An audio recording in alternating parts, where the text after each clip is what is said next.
자, 세 번째, 기계적인 방제법. 앞에서는 이제 물리적인 방제법이 있고요. 이번에는 이제 기계적인 방제법은 어떤 것이 있는지 살펴보겠습니다. 자, 해충을 방제하는 이 기계적인 방제법도 시험에 자주 출제되는 항목입니다. 첫 번째로는 포살법이 있어요. 바로 그냥 잡는 거죠. 네, 그래서 손이나 간단한 기구를 이용해서 해충의 알, 유충, 번데기, 성충을 직접 잡아서 죽이는 방법, 이게 바로 포살법이죠. 자, 송충이는 이제 솔라방이죠. 솔라방의 유충인데, 송충이는 나무 집게나 젓가락으로 이렇게 잡아서 죽일 수 있고요.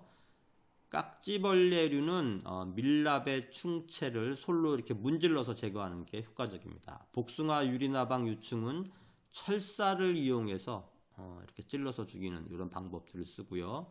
미국 흰불나방, 천막벌레나방, 동나방, 매미나방은 유충 시기에 집단 가해 부위를 전정을 해서 제거. 그러니까 집단 가해한 부위를 이렇게 잘라서 일시에 거기에 모여 있는 이런 유충들을 죽이는 이런 방법을 쓰기도 합니다. 그 다음에 도토리거위벌레는 산란 후에 이렇게 가지가 땅에 떨어지면서 같이 떨어지거든요. 그래서 산란 후에 땅에 떨어진 도토리를 수거하는 방식으로 우리가 방제할 수 있고요.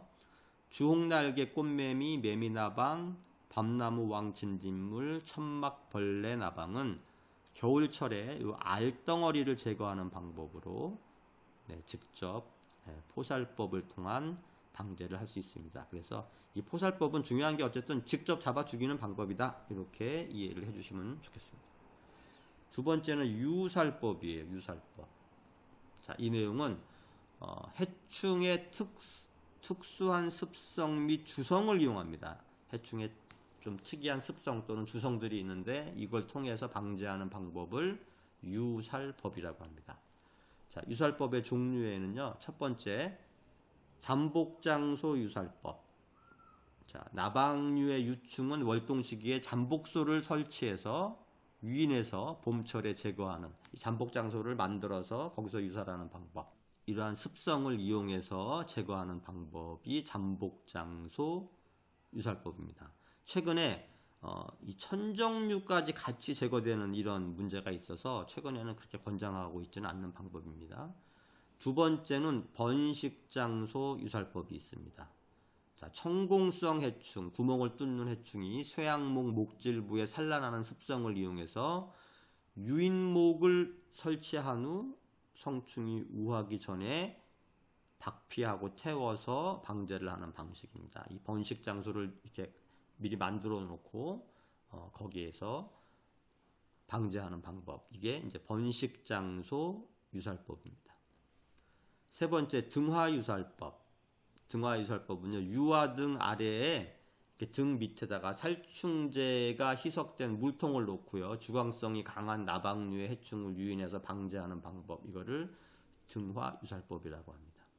그 다음 4번 페로몬 유살법. 네, 페로몬을 이용해서 이제 이 방제를 하는 방법인데요.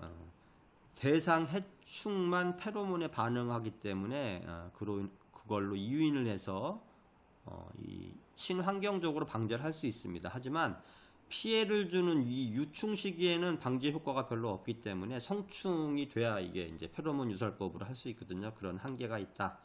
이렇게 보여지고요. 다시 한번 정리해 주면 유살법의 종류는 잠복장소 유살법, 번식장소 유살법, 등화유살법, 페로몬 유살법, 이런 방법들이 있다. 자, 그 다음 소각법이 있습니다. 소각법. 소각법은 이 해충의 피해 확산을 막기 위해서 해충 자체나 해충이 들어가 있는 수목 조직을 그냥 소각해버리는 거죠. 네. 자, 소각을 통해서 방제를 하는 방법. 자, 도토리 거위벌레가 산란한 도토리는 소각을 해버린다. 소나무 채선충병의 매개충이 월동 중인 벌채목을 소각해버린다. 이런 방법을 통해서 방제할 수도 있습니다. 자, 그 다음 네 번째로는 매몰법이 있는데요. 해충이 들어있는 목재를 땅속에 그냥 묻는 거죠. 목재를 땅속에 묻어서 죽이거나 우아하더라도 탈출하지 못하게 하는, 묻어버리는 방법. 소나무 채선충병의 매개충 방제를 위해서 피해목을 50cm 이상 땅속에 묻는 방법을 쓰기도 합니다. 이게 매몰법이고요. 박피법은 목재의 수피를 제거해서 목재에 산란하는 해충의 산란을 저지하거나 수피 아래에 서식하는 해충을 노출시키는 방법이에요. 그래서 이 목재의 수피를 제거하는 방법을 통해서 해충을 방지할 수 있다. 주로 하늘소, 나무좀, 바구미 이런 것들을 방지할 때 박피법이 쓰이기도 합니다. 자, 그 다음에 파쇄 제재법이 있어요. 파쇄 제재법. 소나무 재성충병의 매개충인 하늘소류를 방지하는 방법으로 주로 쓰이고요. 소나무 재성충병 매개충인 하늘소류의 이 월동을 대비해서 번데기 방해의 이 피해 목을요 1.5cm 이하로 파쇄하거나 제재해서 그냥 목재로 사용해 버리는 거예요. 짧게 잘라 버리는 거죠. 이렇게 파쇄나 제재를 통한 방제 방법도 있다. 자, 그 다음에 진동법. 지표면에 천등을 깔고 이 나무를 흔들어서 지표면에 떨어지는 곤충을 채집해서 죽이는 방법. 우리 앞에서도 봤죠? 네. 풍뎅이류, 무당벌레류, 잎벌레류, 바구미류, 하늘소류는 이 진동법을 이용할 수 있다. 그 다음에 마지막으로 차단법. 네, 차단법은 해충의 이동을 차단해서 방지하는 방법이에요. 이동을 차단한다. 솔리복파리 우화 시기에 비닐을 피복해서 성충의 우화를 차단해버리는 겁니다. 그죠? 네. 그러니까 여러분들 이렇게 등산 가다 보면 이렇게 소나무 밑에다가 이렇게 비닐 다 씌워놓은 거 보셨죠? 피복해 놓은 거. 네. 이게 다 솔리복파리 방제를 위한 차단법을 쓰고 있는 거다. 이렇게 보시면 되겠고요. 그 다음 하늘소류가요. 이 피해목에서 우화해서 이 확산하는 것을 이 그물망을 이렇게 씌워서 그물망 피복법으로 차단하는 방법도 있고요. 그 다음 참나무 시드름병의 매개충을 방제하기 위해서 이 끈끈이 롤트랩을 사용하는 것 또한 차단법입니다. 그 다음에 복숭아 유리나방은 수피에 산란을 하거든요. 그래서 이 수피에다가 석회와 접착제를 섞어서 발라서 방제하는 방법, 이런 것들이 차단법에 해당이 되겠습니다. 여기까지 지금 이 기계적 방제법의 종류가 굉장히 많죠, 지금. 네, 그래서 여기서 시험이 앞으로도 자주 출제될 수 있다라고 저는 보여져요. 그래서 기계적 방제법, 물리적 방제법 이런 것들을 잘 정리를 해 두실 필요가 있고요. 기계적 방제법 다시 한번 정리해 보면 첫 번째, 직접 죽이는 포살법, 그죠? 그 다음에 특수한 습성이나 주성을 이용하는 유살법, 그 다음에 태워버리는 소각법, 묻어버리는 매몰법, 자, 수피를 제거해서 방제하는 박피법, 그 다음에 작게 자르는 파쇄 제재법, 그 다음에 진동법, 차단법 이런 것들이 있다.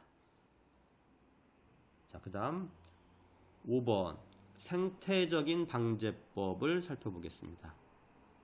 자, 수목해충의 생태적인 방제법은 크게 세 가지로 이제 구분이 되는데요. 첫 번째는 이 내충성 품종을 이용하는 방법.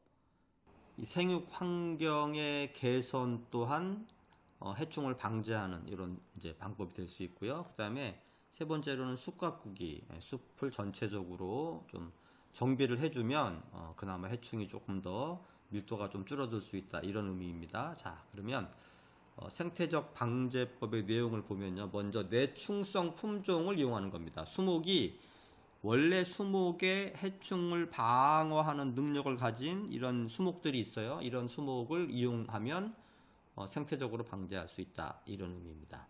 자, 그 중에 이제 항객성이라는 게 있는데 수목이 해충 행동에 영향을 미치는 이런 방법인데요.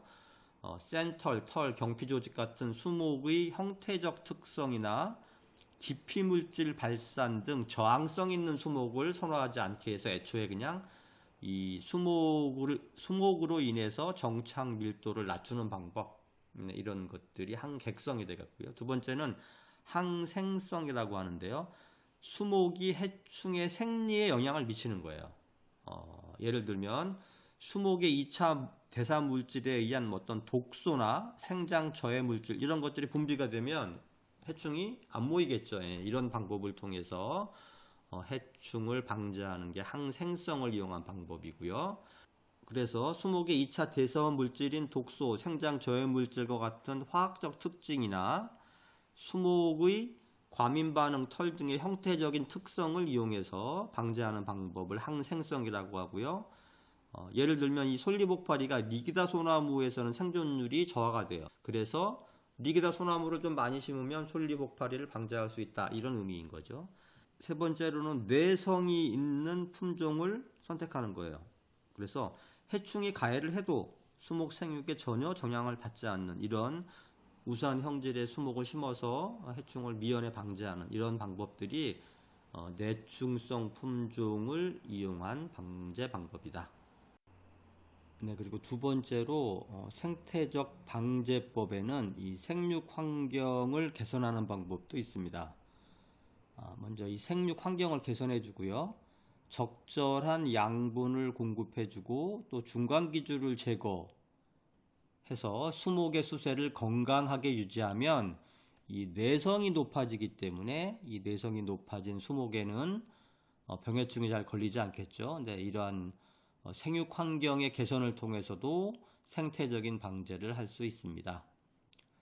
여기 2번에 보시면 중간기주가 있는 수목을 가해하는 진딧물류를 좀 정리를 해놨는데요. 이 얘기는 이 주요 이 가해 수종들이 있죠. 이 가해 수종에 여기 중간기주를 제거를 해주면 그만큼 여기에 있는 이 진딧물류들의 피해를 덜 받게 된다, 이런 의미입니다. 그래서 이 수세가 건강한 나무에는 그만큼 해충이 적게 꼬이거든요. 그래서 이 중간기주가 있는 수목에 이 진딧물들이 생활할 수 없도록 미리 이 수목의 중간기주들을 좀 제거를 해주면 그만큼 건강하게 수세를 유지할 수 있다, 이런 의미이고요. 이건 한번 시간이 나시면 한번 쭉 읽어보시고 참고를 하시면 좋겠습니다.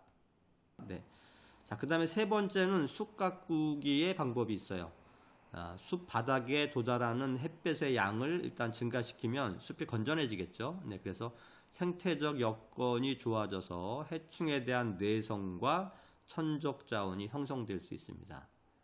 자, 그리고 솔리복파리 피해 임지에서 인분 밀도가 낮으면, 인분이 너무 빽빽하면 오히려 이 매개충들이 계속 옆에 있는 것들 바로바로 가해를 하겠죠. 그러면 피해가 더 심해지는데, 인분 밀도가 낮으면 띄엄띄엄 이렇게 자라고 있으면 피해도와 상관없이 수세를 회복하는 데도 도움이 됩니다. 그래서 이 숲 가꾸기를 통해서도 생태적인 방제 방법을 강구할 수 있다.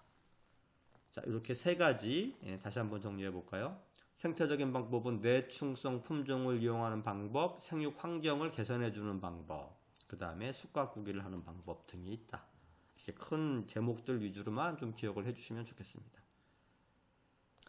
자, 그 다음 6번 생물적 방제법. 이거 이제 산업기사에서 2번이나 나왔네요. 이것도 조금 중요한 내용이고요. 자, 생물적인 방제법은 그러면 어떤 것들이 있는가? 해충을 생물적으로 방제하는 방법. 가장 좋은 방법은 천적을 이용하는 방법이죠. 그래서 이 생물적 방제법에 이 천적을 이용하는 방법, 이게 굉장히 중요합니다. 자, 천적은요, 기생성 천적이 있고 포식성 천적이 있고 그 다음에 천적 유지 식물을 이용하는 이렇게 세 가지를 이용하는 방법이 있는데요. 첫 번째 기생성 천적부터 살펴보겠습니다.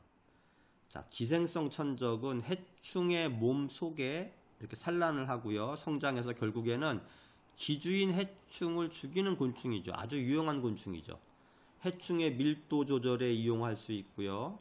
기생성 천적에는 어떤 것들이 있냐면 기생벌류, 맵시벌상과, 먹점벌상과, 좀벌상과 같은 기생벌류, 그 다음에 기생파리류, 쉬파리과, 기생파리과 같은 것들이 있습니다. 크게 보면 기생벌과 기생파리류가 있다. 자, 기생성 천적을 우리가 이 두 가지로 구분하는데요. 내부 기생성 천적과 외부 기생성 천적으로 구분을 합니다. 자, 먼저 내부 기생성 천적은 대부분 긴 산란관으로 기주의 체내에다가 알을 낳고 부화한 유충이 기주의 체내에서 같이 기생을 하는 겁니다. 자, 주로 먹좀벌류와 잔디벌류, 이 벌류들이 내부 기생성 천적에 해당이 되고요. 외부 기생성 천적은 기주의 체외에서 영양을 섭취하면서 기생하는 곤충이에요. 소나무 제선충이 매개충인 솔수염 하늘소의 천적으로 알려져 있는 개미침벌, 그 다음 가시 고치벌, 이런 것들은 외부 기생성 천적에 해당이 됩니다.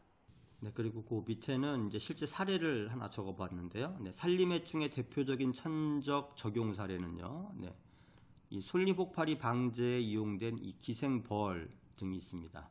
혹파리 등뿔 먹존벌, 그 다음에 혹파리 밤뿔 먹존벌, 솔잎혹파리 먹존벌, 혹파리사리 먹존벌 등 이 4종의 기생벌이 솔잎혹파리 유충에서 실제로 발견이 되는데, 이 중에서 분포 지역이 조금 넓은, 비교적 넓은 요 솔잎혹파리 먹존벌하고요, 그 다음에 혹파리사리 먹존벌, 이 2가지 먹존벌이 실제로 솔잎혹파리 생물적인 방제에 주로 이용이 되고 있다라고 알려져 있습니다.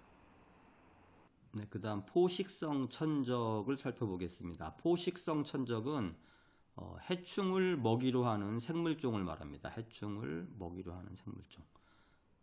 종류도 굉장히 다양한데요. 포식성 천적은 예를 들면 이 무당벌레, 사마귀, 풀잠자리, 말벌류, 이런 것들은 씹어먹는 입틀을 가진 포식성 해충이고요. 그 다음에 꽃등의 유충, 그 다음에 풀잠자리 유충, 침노린재, 애꽃노린재 같은 이렇게 빠는형 입틀, 흡입하는 빠는형 입틀을 가진 해충에다가 기구를 이렇게 찔러 놓고 체액을 빨아넣는 곤충류가 있습니다. 자, 그리고 이 포식성 천적에는요, 곤충뿐만 아니라 포식성 응애, 거미류와 같은 거미강에 속하는 절지동물하고, 그 다음에 조류, 양서류, 파충류, 포유류, 이런 것들도 다양하게 분포되어 있습니다. 자, 어쨌든 이렇게 잡아먹는, 먹어서 없애는, 방제를 하는 이런 해충을 우리가 포식성 해충이라고 하고요. 자, 알려져 있기로는 이 솔잎혹파리는 우리 앞에서 보셨지만 이 먹존벌류가 천적이잖아요. 하지만 이 솔잎혹파리를 이 박새나 진박새 등과 같은 포식성 조류들도 이 솔잎혹파리를 잡아먹고요.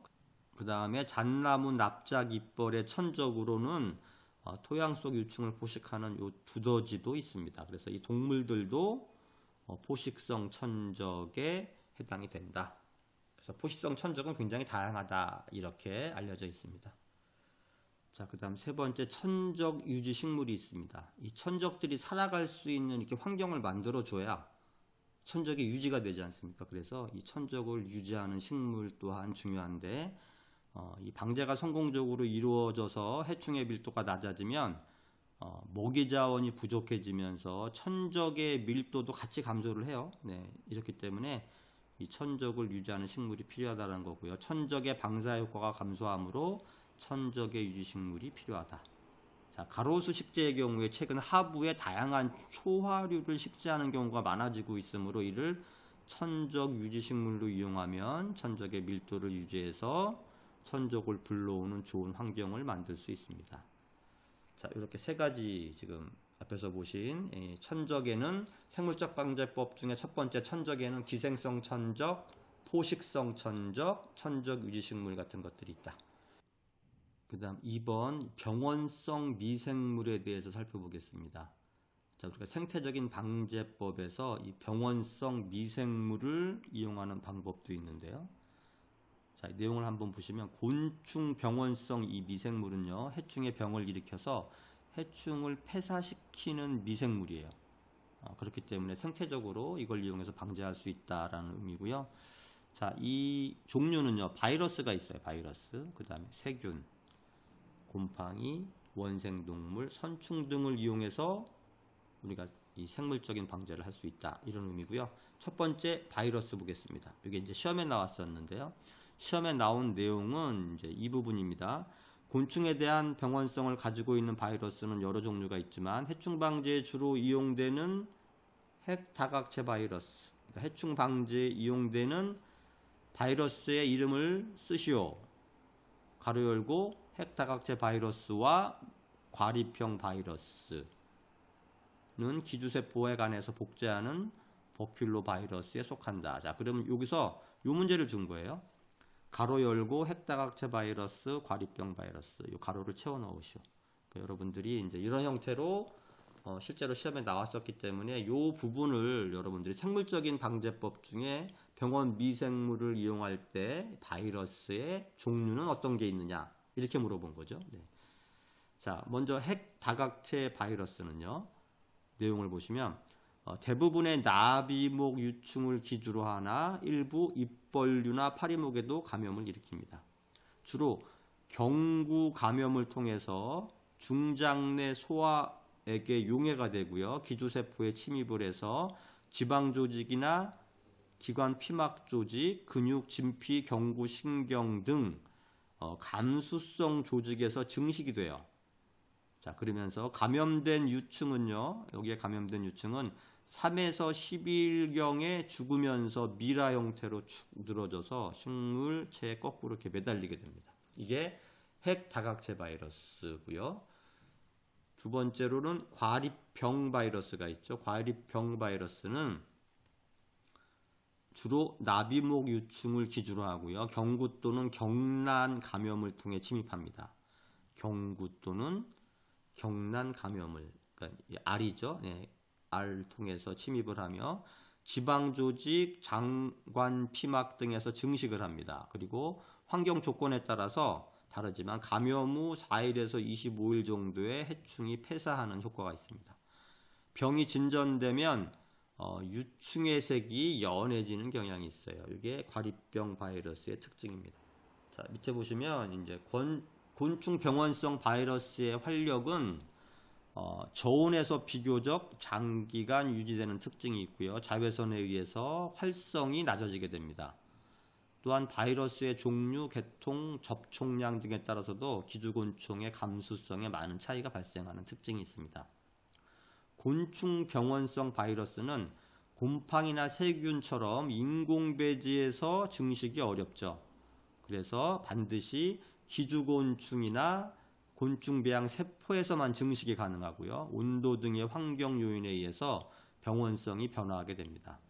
자, 해충 치사에 소요되는 기간이 이게 좀 긴 편이죠. 기간이 길어서 방제 현장 적용이 쉽지 않습니다. 매우 어렵다라고 알려져 있고요. 그러나 곤충 병원성 바이러스는 다른 곤충 병원성 세균이나 곰팡이에 비교해서 이 기주 범위가 좁아서 천적에 대한 영향이 적기 때문에 복합적인 방제에 유리하다. 그리고 인간에 대한 감염 위험이나 독성, 알레르기 반응 등에 대한 안정성이 인정되어 있다. 이런 것들이 바이러스에 의한 방제 방법의 장점이 되겠죠. 그 외에 곤충 병원성 바이러스로 기주세포의 세포질에서 복제되는 세포질 다각체병 바이러스와 곤충 폭스 바이러스 이런 것들도 곤충 병원성 바이러스로 이용이 되고 있다.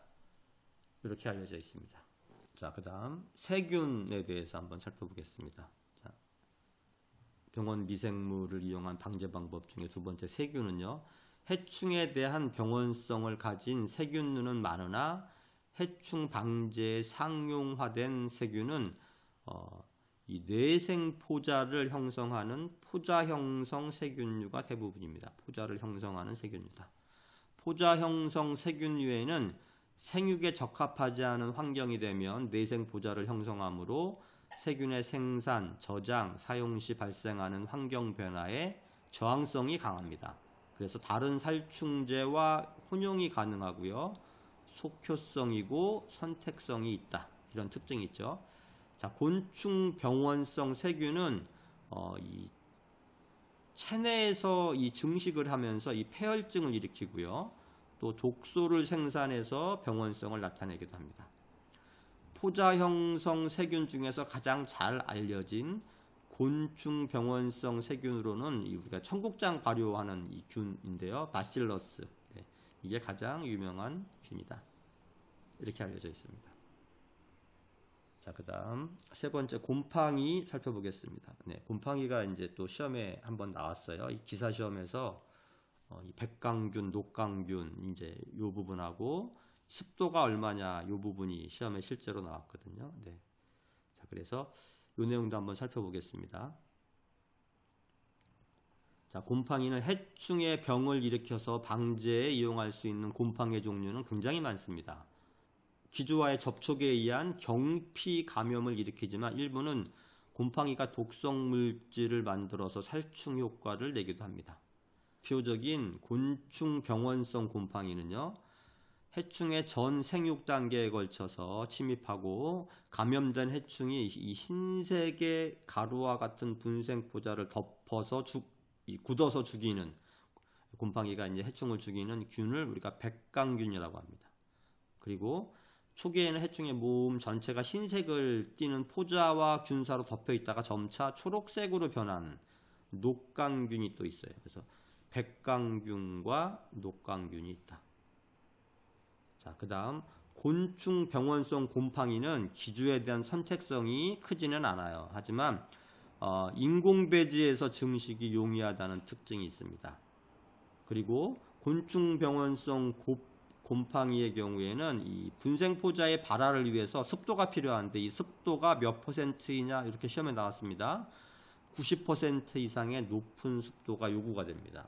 그래서 습도 조절이 용이한 농업용 재배 시설에서 주로 적용이 됩니다. 하우스 같은 시설이죠. 네, 그래서 이 곰팡이 부분에서도 이 해충을 방지하는 곰팡이 부분에서도 시험에 출제가 된 적이 있다. 이렇게 정리를 해보겠습니다. 그 다음 네 번째 선충에 대해서 살펴보겠습니다. 네 번째 선충은요, 곤충 병원성 선충은 이 곤충에 기생을 해서 해충을 죽이는데 일부는 불임을 유발하거나 그 다음에 생식력을 감소시키는 작용을 합니다. 곤충 병원성 선충은 뛰어난 살충력과 대량 증식과 보관이 가능하고요. 기존 농약 살포용 기구를 사용하거나 화학 농약이나 곤충 병원성 세균과 혼용이 가능해요. 그 다음에 인축에 대한 안정성 등 다양한 이점을 가지고 있어서 많은 관심을 받으며 연구가 진행되고 있습니다. 자, 예를 들면 수목해충에 대한 곤충 병원성 선충의 연구는 이 밤종실 해충인 밤바구미, 그 다음 복숭아 명나방, 그 다음에 사철나무 해충인 노랑털 알락나방에 대한 실내 검증 실험에서 살충 효과가 우수하다라고 나타났습니다. 하지만 이 자연 상태에서의 곤충 병원성 선충은 주로 이 토양 속에서 서식을 하거든요. 그래서 햇볕이나 자외선에 매우 약하고요.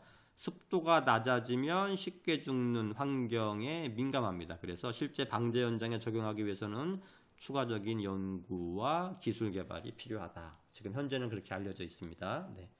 자, 여기까지 이렇게 해서 다시 한번 정리를 해보면 병원 미생물에 의한 해충 방제 방법은 첫 번째 바이러스, 두 번째 세균, 세 번째 곰팡이, 네 번째 원생동물, 다섯 번째 선충 등을 이용할 수 있는데 주로 시험에 나오는 부분은 이 바이러스, 그 다음 밑에 보시면 곰팡이, 네, 이렇게 지금 시험이 나왔었거든요. 6번의 생물적 방제법 항목도 출제 비중이 높기 때문에 여러분들 잘 정리를 해 두셔야겠습니다.